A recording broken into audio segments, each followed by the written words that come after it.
കുടുംബത്തിനകത്ത് ഇപ്പോൾ ഒരു തുറന്ന അന്തരീക്ഷം ഇല്ലാതായി മാറുന്നു എന്നുള്ളതാണ്.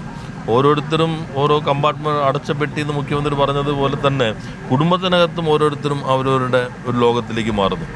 പ്രത്യേകിച്ചും കൂട്ടായ വർത്തമാനങ്ങളില്ല, തുറന്നു പറയലുകളില്ല, വരുന്ന മാറ്റം മനസ്സിലാക്കാൻ കഴിയുന്നില്ല. അപ്പോൾ ഒരു കുട്ടി പോകുന്നുണ്ടെങ്കിൽ പണ്ടാണെങ്കിൽ ആദ്യം അമ്മയോ അച്ഛനോ അറിയും, 2 അധ്യാപകരറിയും. ഇപ്പോൾ അത്തരത്തിലുള്ള ബന്ധങ്ങൾ കുറയുന്നു. അപ്പോൾ അതുകൊണ്ട് ഇത് അരുൺ പറഞ്ഞത് വളരെ കൃത്യമാണ്. ആ പ്രായമാണ് ഇതിലേക്ക് എത്തുന്നത്.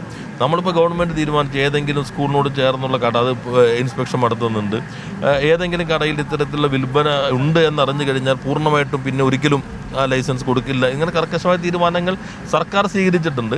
പക്ഷേ ഈ പ്രായത്തിലുള്ള കുട്ടികൾ നമ്മൾ കുറേ കൂടി ഒരു ബോധവൽക്കരണം, അതുപോലെ തന്നെ കൗൺസിലിംഗ്, എല്ലാ സ്കൂളുകളിലെ അത്തരം സംവിധാനങ്ങളുണ്ട്.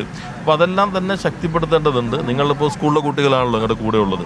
അപ്പോൾ എല്ലാ സ്കൂളിലും ഇപ്പം നമ്മൾ തന്നെ, ഞാൻ പണ്ടൊരു നാഷണൽ യൂണിവേഴ്സിറ്റിയിൽ MP ആയിരിക്കുമ്പോൾ ഒരു പ്രഭാഷണത്തിന് പോവുകയുണ്ടായി. നമ്മളവിടെ ചെന്നപ്പോൾ ഇതെന്തൊരു ലോകമാണെന്ന് തോന്നിപ്പോയി. കാരണം അപ്പോൾ അവിടെ എല്ലാം കുറേ കൂടി ഇത്തരത്തിലുള്ള അന്നേ വന്നിട്ടുണ്ട്. ഇപ്പോൾ നമ്മുടെ സ്കൂളുകൾക്കകത്തും പലയിടങ്ങളിൽ നിന്നും വരുന്ന വാർത്തകൾ, പുതിയ കാലത്തിൻ്റെ സ്കൂളുകളിലെല്ലാം തന്നെ ഇത്തരത്തിൽ പ്രവണതകൾ വരുന്നു, അല്ലാത്ത സ്കൂളിലും വരുന്നു. അത് ഏതെങ്കിലും സ്കൂളിൻ്റെ പ്രശ്നമല്ല.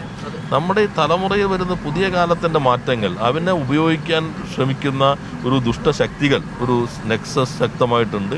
അപ്പോൾ കർക്കശമായി തന്നെ നമ്മളെല്ലാവരും ഒറ്റക്കെട്ടായി ഇറങ്ങണം. ഇതിനകത്ത് വേറെ രാഷ്ട്രീയ, മത, സാമുദായിക ചിന്തകൾ ഒന്നുമില്ലാതെ തന്നെ ഈ വിപത്തിനെ നേരിടാൻ. ഇപ്പോൾ ഏതെങ്കിലും പ്രശ്നം വരും, ഇതാരാണ് ആരാണ് നോക്കേണ്ടതില്ല.